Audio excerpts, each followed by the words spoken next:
들으며 줄거리로 이해하는 7분 국어 산문 벼락치기. 이번 시간에는 송창섭 작가의 단편소설 비 오는 날을 살펴보겠습니다. 7분 국어 작품 이해하기. 비 오는 날의 주제는 전쟁의 극한 상황이 가져다준 인간의 무기력한 삶과 허무의식입니다. 비 오는 날은 허무적이며 실존적이고 사실적인 성격의 전후 소설입니다. 6.25 전쟁 때 일사후퇴 이후 어느 장마철의 피란지인 부산 변두리 마을을 배경으로 벌어지는 이야기를 전지적 작가 시점을 통하여 서술하였습니다. 비 오는 날은 1953년 문예에 발표된 단편소설로 전쟁의 후유증으로 인하여 무기력한 삶을 살아가는 사람들의 우울한 내면 심리와 허무의식을 다룬 작품입니다. 신체적, 정신적 장애를 가진 남매의 모습을 통해 이들이 살아가는 전후의 상황, 그리고 기후적인 조건 등과 결합하여 작품의 독특한 분위기를 조성하였습니다. 또한 전쟁의 참상이 개인의 삶에 미치는 영향을 보여줌으로써 사회적 환경과 인간의 관계에 대한 인식을 심화시킵니다. 이 작품에는 객관적 묘사가 거의 없고 작중인물의 제한된 시점에서 내면 심리 중심의 서술이 이루어지고 있습니다. 이를 통해 전쟁으로 인해 상처받은 인물들의 황폐한 의식을 효과적으로 전달합니다. 또한 현실을 극복하려는 적극적인 의지가 없는 무기력한 작중 인물들의 모습을 통해 전쟁이 낳은 패배적이고 부정적인 인간상을 보여주고 있습니다. 7분 국어 작품 줄거리. 동욱은 일사후퇴 때 모의 동생인 동옥과 함께 월남해서 살고 있고 원구 역시 월남하여 레어카로 잡화를 팔며 어렵게 삶을 살아가고 있습니다. 어느 날 원구는 피란지 부산거리에서 우연히 소학교에서부터 대학교 때까지 동창이며 어린 시절 서로의 집을 오가며 친하게 지냈던 친구 동욱을 만납니다. 그는 아직 미혼인 여동생 동옥과 함께 살고 있으며 동옥이 그리는 미군들의 초상화를 팔기 위해 미군 부대를 드나들며 생계를 유지하고 있다고 말합니다. 장마가 계속되던 어느 날 원구는 처음으로 외진 곳의 낡은 목조 건물에 사는 동욱을 찾아가지만 동욱만이 차갑게 원구를 맞이합니다. 그날 원구는 우연히 동욱이 다리를 심하게 절고 있음을 발견하고 동욱이 매우 냉담하게 동욱을 대하고 있음을 알게 됩니다. 그 뒤 비가 와서 가게를 벌일 수 없는 날이면 원구는 자주 동욱남매의 집을 찾곤 합니다. 그러는 사이 동욱에게 마음이 끌림을 느끼고 동욱 또한 원구에 대해 친근감을 느낍니다. 그리고 동욱은 원구에게 동욱을 보살펴줄 이가 자신 말고는 아무도 없으며 동욱을 측은하게 생각하면서도 그녀를 보면 화가 치민다고 말을 하며 원구에게 동욱과의 결혼 의사를 묻습니다. 며칠 뒤 원구는 동욱이 초상화 주문을 폐업한 것과 동욱이 주임 노파에게 오빠 몰래 빌려준 2만 환의 빚을 떼이었음을 알게 됩니다. 오랜 장마로 장사가 되지 않자 마음까지 산만해진 원구는 동욱의 집을 찾아가지만 새 주인으로부터 동욱은 아마도 군대에 끌려간 듯 며칠째 소식이 없고 동욱 또한 혼자 며칠 밤을 울다가 주인이 나무라자 원구에게 편지를 남기고 떠났는데 편지는 부주의로 없어졌다는 말을 전해 듣게 됩니다. 얼굴이 반반하니 몸을 판들 굶어 죽기야 하겠느냐는 새 주인의 말에 분노한 원구는 결국 그 분노가 자신에게 되돌아옴을 느끼며 돌아섭니다. 그 뒤부터 비가 오는 날이면 원구는 동욱 남매 생각에 우울해지곤 합니다. 7분 국어 심화학습. 등장인물의 성격입니다. 원구는 특별한 목적 없이 살아가며 동욱 남매의 비참한 삶을 보고 애정을 베푸는 관찰자적 인물입니다. 동욱을 보면서 처음엔 불쾌감을 느끼지만 차츰 자신에게 부드럽게 대하는 동욱에게 관심을 느낍니다. 동욱과의 결혼에 대한 결단을 내리지 못하는 우유부단한 성격의 인물입니다. 동욱은 삶의 의미를 찾지 못하고 무기력하게 살아가는 인물로 원구의 친구입니다. 동생인 동욱을 아끼고 걱정하지만 막상 동욱을 대하면 답답함에 거칠게 대합니다. 동욱은 동욱의 무의 동생입니다. 불구인 자신의 모습을 부끄러워하며 그것 때문에 사람들이 자신을 무시할 거라 생각하고 이로 인하여 사람들을 경계하지만 원구에게는 점차 관심을 보입니다. 언젠가는 오빠에게 버림받을지 모른다는 불안감을 지니며 신체적 장애를 지닌 채 매일매일 되풀이되는 삶을 어쩔 수 없이 살아가는 정신적인 불구자의 모습입니다. 작품의 서술상 특징입니다. 비 오는 날은 비가 내리는 날이라는 배경과 함께 원구라는 인물이 동욱남매의 불구적 삶을 회상하며 이를 냉소적이고 허무적인 시선으로 간결하게 그리고 있습니다. 작품에서는 벌어지는 장면들이 직접 인용되지 않고 모두 간접 화법으로 처리되는데 이러한 작가의 문체를 점착력 있는 집요한 문장이라고 이릅니다. 이는 부정적 인간관을 표현하는 데 있어 매우 효과적입니다. 동욱남매의 비정상적이고 불구적인 삶이 무기력한 원구의 눈에 비친 외면적 사실로서 그의 의식에 의해 진술되어 더욱 암울한 것으로 되고 작품의 분위기도 회기를 이르며 우울하고 절망적인 느낌을 주게 됩니다. 사건의 흐름에 의한 서사보다는 요약적 제시나 배경과 인물의 묘사가 중심을 이룹니다. 즉, 사건의 직접 제시보다 어떤 사건에 의해 환기된 심경의 변화를 그리는 것이 앞세고 객관적인 인물의 묘사보다 처음부터 작가에 의해 주관화된 냉소적인 관찰로 인물 묘사가 행해지고 있는 것입니다. 이는 음산함과 우울함을 정주로 하는 시대 상황과 소외된 인간상을 피약적 어조로 그려내는데 도움을 주고 있습니다.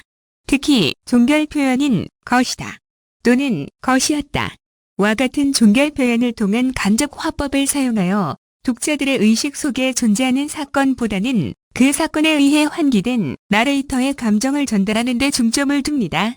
즉, 사건 자체의 전달보다는 그 사건에 의해 환기된 서술자의 우울한 감정을 전달하는 데에 효과적인 기능을 하는 것입니다. 또한 그러한 문체를 사용하여 사건을 무기력한 원구의 눈을 통해 간접적으로 제시하고 있다는 것을 보여줌으로써 작중 사건이나 대상에 거리를 두도록 하여 냉소적인 태도를 드러내는 동시에 다른 인물을 관찰하는 시선을 유지함으로써 사실성을 높이게 됩니다. 한편 가난한 생활을 묘사하기 위해 거적이나 바게스 등의 어휘를 사용하고 비정상적인 인물들과 그들의 상호 관계를 드러내기 위해 병신과 같은 육설을 사용하였습니다. 그리고 암울한 배경을 암시하는 수식어와 함께 호흡이 긴 만연체 문장을 주로 사용하여 암울하고 답답한 시대적 분위기를 느끼게 합니다. 또한 사태의 심각성을 강조하는 부사어를 자주 사용하여 인물이 처한 열악한 상황이 점점 더 악화되는 양상을 제시합니다. 주의를 환기시키는 데 결정적 역할을 하는 표현인 가뜩이나 걸핏하면 툭하면 벌컥 따위가 사용되었습니다.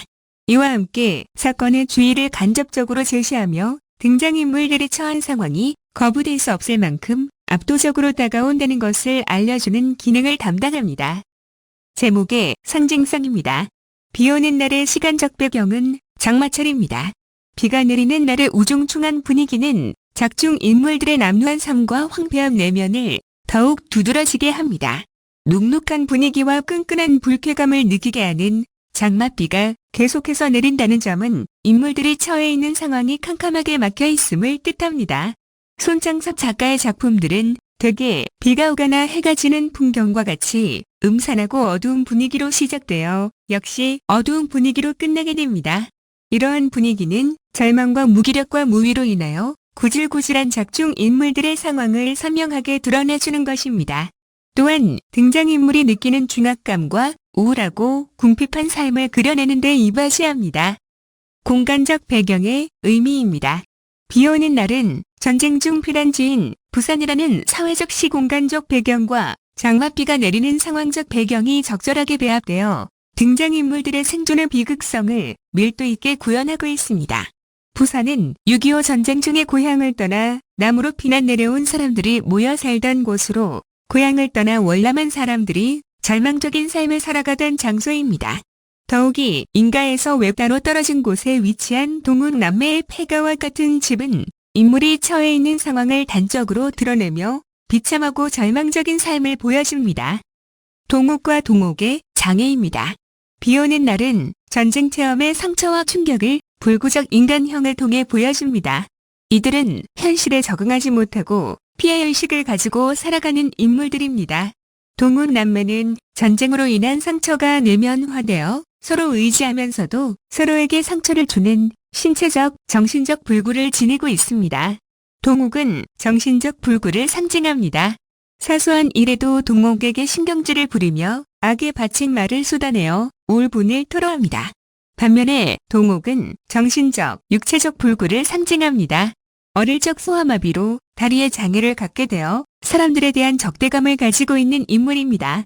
음울한 분위기와 함께 비정상적 인물만이 등장하는 작품의 불구성은 전후문학이 지니는 상징성이라고 할 수 있습니다.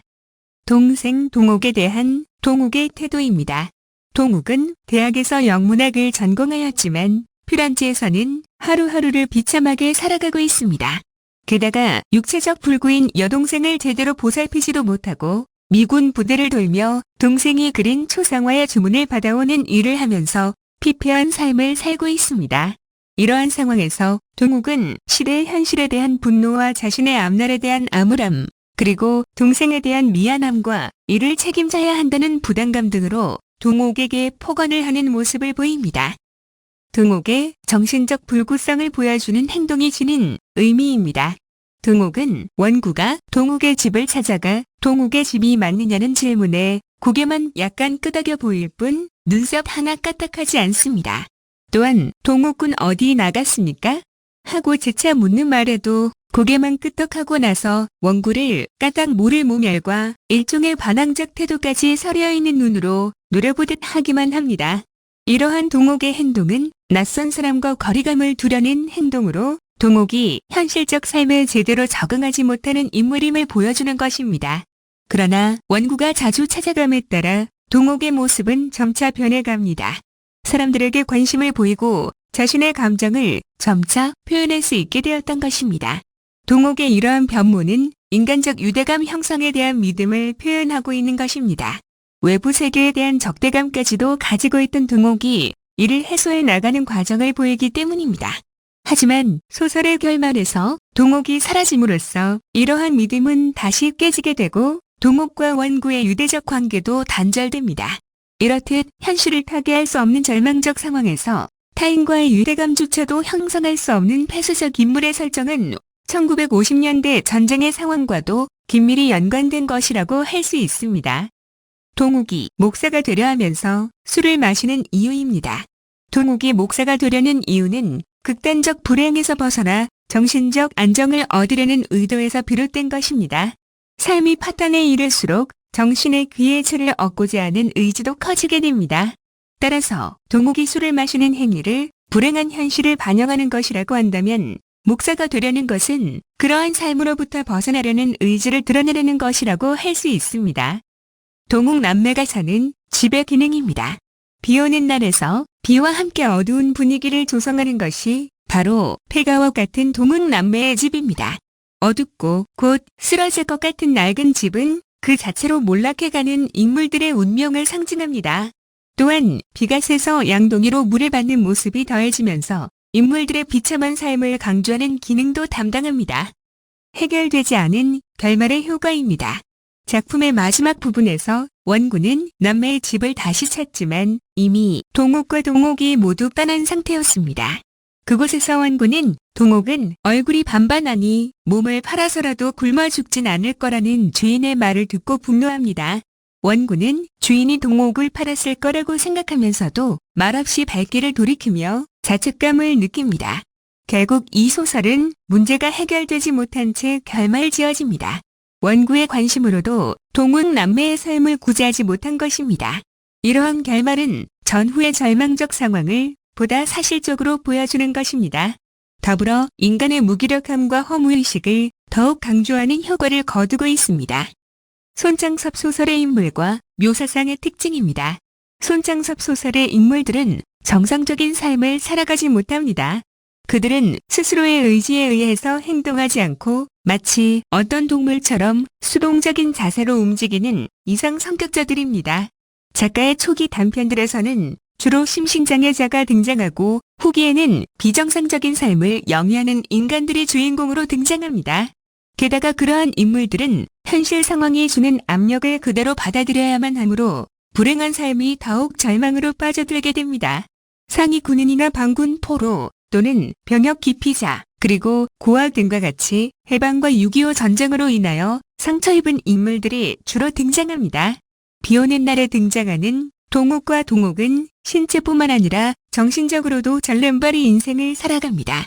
이는 현대인의 병든 내면 세계를 상징하는 것이라고 할 수 있습니다. 이들이 보여주는 부정적인 모습은 시대적 상황에서 비롯된 작가의 인간관이 투영된 것입니다. 한편 손장섭 소설에서는 일반적 의미에서의 인물 묘사가 잘 드러나지 않습니다. 용모라든지 신상 등에 대해서 작가는 거의 아무것도 보여주지 않는 것입니다. 비오는 날에서는 원고에게 동훈남매의 삶을 항상 비오는 날과 연관되어 회상하게 합니다.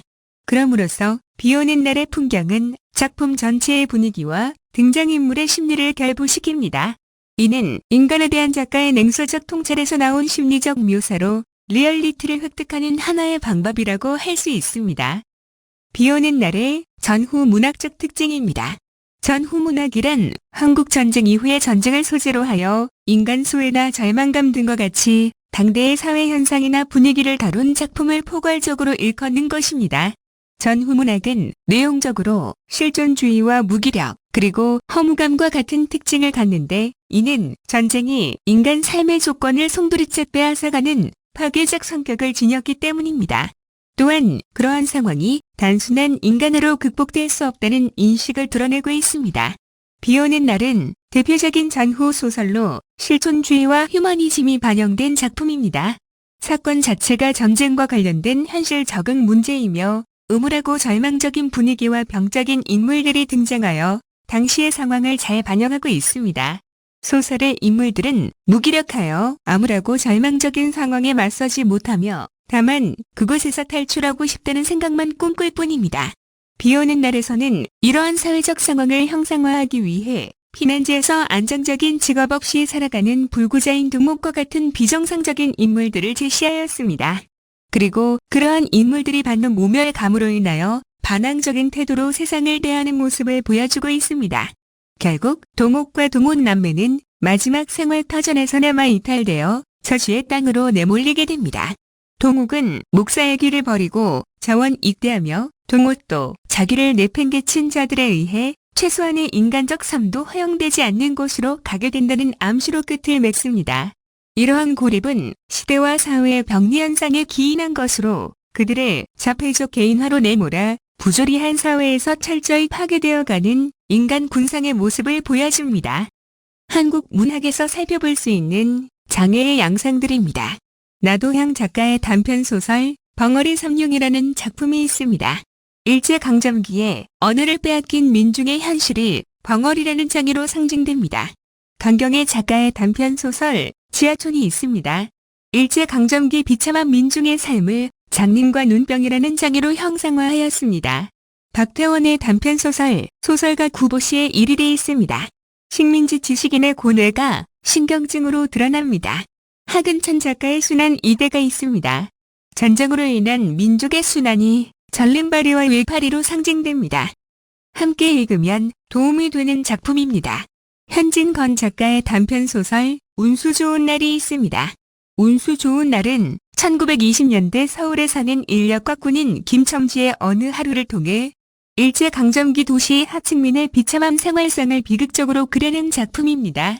비가 작품의 분위기를 지배하는 소설로 아침부터 추적추적 내리는 비는 아내의 죽음을 암시하며 음산하고 쓸쓸한 분위기를 조성합니다. 이러한 점에서 두 작품은 모두 등장인물의 심리를 제시하고 작품의 분위기를 형성하며 앞으로의 사건 전개를 암시한다는 점에서 유사하다고 할 수 있습니다. 황순원 작가의 장편소설 나무들 비탈의 서다가 있습니다. 나무들 비탈의 서다에서 젊은이들은 전쟁터에서의 경험으로 인하여 정신적 후유증을 앓고 있는 사람들입니다. 6.25 전쟁과 그 직후의 가혹한 현실 속에서 전쟁의 피해자인 그들은 각자의 아픈 상처에서 벗어나지 못합니다. 비오는 날에서도 6.25 전쟁 중 피난지인 부산을 배경으로 비참한 삶을 살고 있는 동욱남매와 이러한 동욱남매를 동정할 뿐 해결책을 모색하지 못하는 무기력한 원구의 모습을 그리고 있습니다. 두 작품 모두 6.25 전쟁으로 인해 정신적 육체적인 불구성을 띈 젊은이들의 비극적인 삶을 다루고 있다는 점이 유사합니다. 이범선 작가의 단편소설 오발탄이 있습니다. 6.25 전쟁 때 원래만 가족의 불행한 삶을 통해 1950년대 전후 사회의 암담한 현실을 형상화한 작품입니다.